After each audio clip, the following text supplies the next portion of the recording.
es importante no hacer una campaña que se dirija a espectadores pasivos que simplemente reciban información enlatada. Vimos que para dar respuesta a los problemas que entonces estábamos viendo en la sociedad española, lo que debíamos hacer era colaborar con un partido político. Reforma de la ley electoral, que hoy se está proponiendo también desde otros movimientos, incluso desde partidos como Izquierda Unida. Queríamos conseguir que el voto de cada uno valiera lo mismo, queríamos listas abiertas o libertad en los medios de comunicación.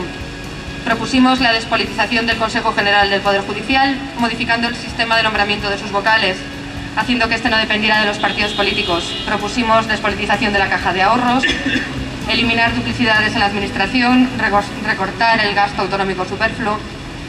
Propusimos un pacto de Estado contra la crisis económica, medidas para defender al consumidor en el mercado hipotecario, por ejemplo, ayudándole en la renegociación de los créditos. PID nació, es cierto, porque estábamos indignados y porque creíamos que era necesario hacer política en las instituciones para cambiar ciertas cosas, entre ellas, y esencial, para evitar pues toda esa panoplia de corrupción que entonces ya se estaba viendo y que estaba muy ligada al clientelismo. Que digan que no hay que hablar de la corrupción porque eso no da votos.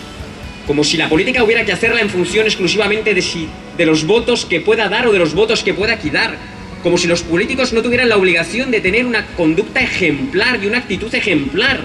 Y el tener una actitud ejemplar conlleva tener tolerancia cero frente a aquellos que desde las administraciones públicas, desde las instituciones públicas, se aprovechan en su beneficio, en el beneficio de terceros, del dinero de todos nosotros. A los suyos, de directores generales, de subdirectores, los colocan de eventuales en los ayuntamientos, en las comunidades autónomas, y esas son gente que se debe al partido político, que no se debe a los ciudadanos, al servicio a los ciudadanos, y que además no han sido seleccionados por su valía, sino que han sido seleccionados por su afinidad con unos o con otros, me da igual, y con eso hay que acabar. Los políticos, cuando ven los casos de corrupción, los tapan y miran hacia otro lado. Esta es una de las razones de ser del nacimiento de Unión Progreso y Democracia. Para cambiar esto, y aquí nos jugamos realmente mucho. Y en Unión Progreso y Democracia estoy convencido que poquito a poco va calando el mensaje y vamos a conseguir cambiar esta cuestión de la corrupción que tanto afecta a nuestra vida pública. No hay que deslindar la educación de la corrupción. Realmente en la vida pública, en la vida política, la clave es la cultura cívica. Y en la cultura cívica en España todavía estamos muy necesitados de ella. La cultura cívica es clave y fundamental. Cuando uno va paseando por el Retiro y algunos niños rompen una farola, pues lo que hay que decirle es, oye, eso no sea. El ejemplo es clave. Somos seres imitativos. El ser humano es ser imitativo, es evidente.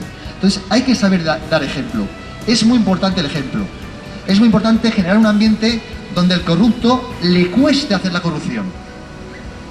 Que esté realmente mal visto. Que haya un rechazo social, aparte del jurídico. Siempre en los bolsillos.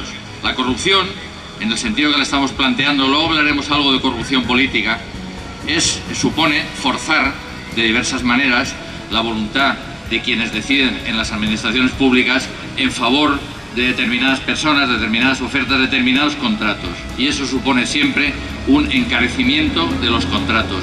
Y eso lo pagamos entre todos.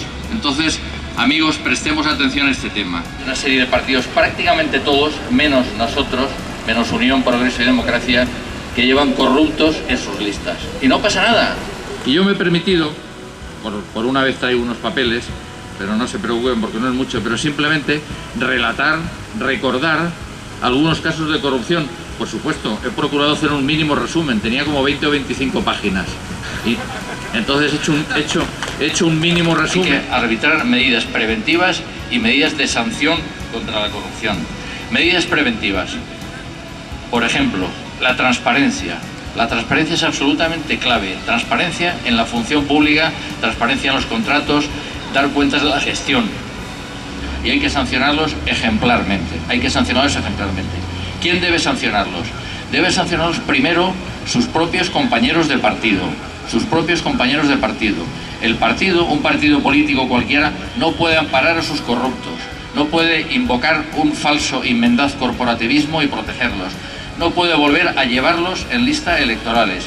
Cuando haya indicios racionales de corrupción, cuando haya un procesamiento cuando hay una acusación o una imputación, esa persona debe ser apartada del partido y, por supuesto, de las listas. Esto es absolutamente fundamental. Como venimos haciendo durante toda esta campaña y como expresión de nuestra forma de entender una nueva forma de hacer política, queremos dar la voz a los ciudadanos, a los electores, para que tengan la oportunidad de compartir sus reflexiones, hacer preguntas o cualquier reflexión que quieran compartir con los candidatos de Unión Progreso y Democracia.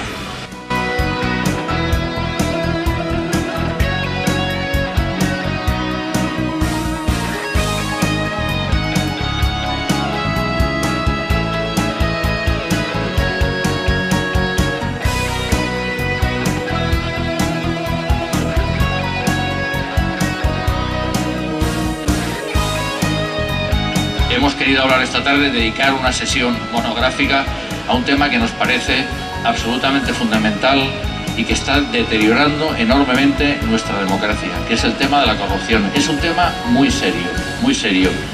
Me temo que todos somos cada vez más permisivos con esa lacra y eso no puede seguir así. Tenemos que dar ejemplo.